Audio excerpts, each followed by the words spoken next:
শেখ হাসিনা বিদায়ের পর তারেক জিয়া আসবে না, আসতে পারবে না, আসলেও দাঁড়াইতে পারবে না। ক্ষমতা তো চলেই গিয়েছিলেন, আল্লাহ ঠেকাইছে। আপনারা মাননীয় সদস্য আপনারা বসেন বসেন বসেন আপনারা বসেন। আপনাকে দেখলে তো আজরাইলে ভয় পায়। মাননীয় সদস্য আপনি একটু থামুন দয়া করে। এই দিন না আরো দিন আছে, এই দিন নিয়ে যাবে সেই দিনের কাছে। খুব দুঃখ পায়, এতদিন বেঁচে থাকবে এটা তো কথা ছিল না। এই বাজেটের পরে কুমিল্লায় ঈদের আনন্দ শুরু হয়েছে। কুমিল্লার আগে কু আছে, শেখ হাসিনা এটা করতে দেয় নাই। জনাব তারেক রহমানকে আবারও ধন্যবাদ দেই, সাহস আছে, এই কথা তো বলতেই পারি। তারাও বলেছে দীর্ঘ 63 বছর রাজনৈতিক অভিজ্ঞতা দিয়ে গতকাল সারা রাত বাজেট পড়েছি। প্রত্যয়ন করে বলতে চাই, অর্থমন্ত্রীকে উপস্থিত 2026-27 সালের অর্থ বছরের এই ঐতিহাসিক যুগান্তকারী বাজেট সর্বকালের সর্বশ্রেষ্ঠ এবং গণমুখী। মাননীয় প্রধানমন্ত্রী, অর্থমন্ত্রী এবং মন্ত্রী পরিষদকে ধন্যবাদ জানাই। এই বাজেটের পরে কুমিল্লায় ঈদের আনন্দ শুরু হয়েছে। ব্রিটিশ ভারতে তারা বলেছিল কুমিল্লা ঢাকা রেললাইন করবে, পাকিস্তান দরপত্র করেছিল, বাংলাদেশে হারিয়ে গিয়েছিল। 2005 সালে 3 সালে দেশ নেত্রী বেগম খালেদা জিয়া বিশেষ অনুরোধে চায়না গভর্নমেন্টের মধ্যে সার্ভে করেছিল এই লাইনের, ইতিবাচক ছিল। কুমিল্লার আগে কু আছে, শেখ হাসিনা এটা করতে দেয় নাই। আমি তারেক রহমানকে, মন্ত্রী পরিষদকে সবাইকে ধন্যবাদ জানাই যে আপনারা ঐতিহাসিক একটি সিদ্ধান্ত গ্রহণ করেছেন, যেটা কুমিল্লা, নোয়াখালী, সিলেটের সাথে 2.5 ঘন্টা দূরত্ব সময় কমাবে ট্রেনে যাওয়ার জন্য। আমরা যখন আন্দোলন করি তৎকালীন সরকারের সাথে বিক্ষুব্ধ আওয়ামীপন্থী কিছু লোকের সাথে কথা হয়েছিল। একটি প্রশ্নই করেছিল, দেশ যেভাবে চলে গেছে এই দেশ চালাতে অর্থ পাবে কোথায়? জনাব তারেক রহমানকে আবারও ধন্যবাদ দেই, সাহস আছে। আপনারা স্পিকার সাহেব আর ডেপুটি স্পিকার সাহেব সংসদে বসলে স্বাভাবিক নিয়ে বামপন্থী হয়ে যান, কিন্তু একটু সতর্ক থাকেন, এই কথা তো বলতেই পারি। তারাও বলেছে শেখ হাসিনা বিদায়ের পর তারেক জিয়া আসবে না, আসতে পারবে না, আসলেও দাঁড়াইতে পারবে না, দাঁড়ালেও নির্বাচন করতে পারবে না, নির্বাচন করলেও ক্ষমতা যেতে পারবে না। এই দিন না আরো দিন আছে, এই দিন নিয়ে যাবে সেই দিনের কাছে। ক্ষমতা তো চলেই গিয়েছিলেন, আল্লাহ ঠেকাইছে।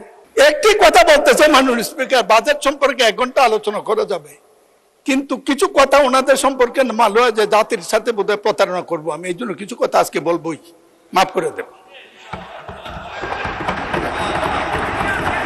ওনাদের সাথে আমার খুব ভালো সম্পর্ক।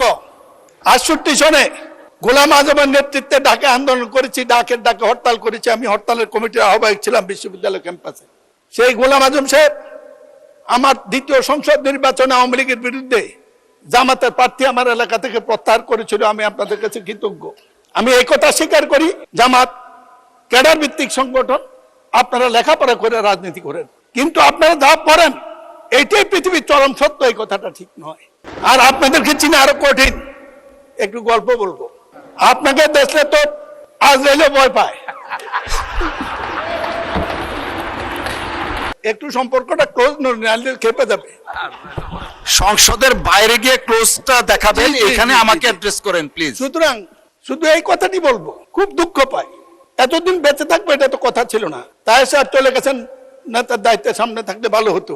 আপনাদেরকে চেনা সত্য করতে কঠিন, এই কারণে কঠিন। খন্দকার মোশাররফ সাহেব আছে, 2000 সালে তাহের ভাই সহ এমপি হওয়ার পরে, উনি মন্ত্রী হওয়ার পর আমাদের সব মন্ত্রীদেরকে, এমপিদেরকে দাওয়াত দিয়েছে বৌনিয়া। আমি আবার বৌনিয়া কোথাও যাই না, কারণ কোন জায়গায় কে কি বলে দেয় বিপদে পড়বো, ভারত যাই না।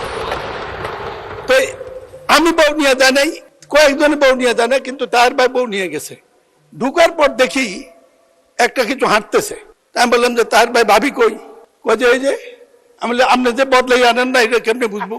মাননীয় স্পিকার, আমাদের হাউসে আমাদের বোনেরা এসছে এমপি হইয়া, আপনি অভিনন্দন জানাইছেন, আমি অভিনন্দন জানাতে চাই। সবাই মেধাবী, 2 জনের বক্তৃতা শুনছি, আগামী দিনে কিছু করতে পারবে, ভবিষ্যৎ আছে, লেখাপড়া জানা। কিন্তু বুঝলাম না তো কারা আপনারা,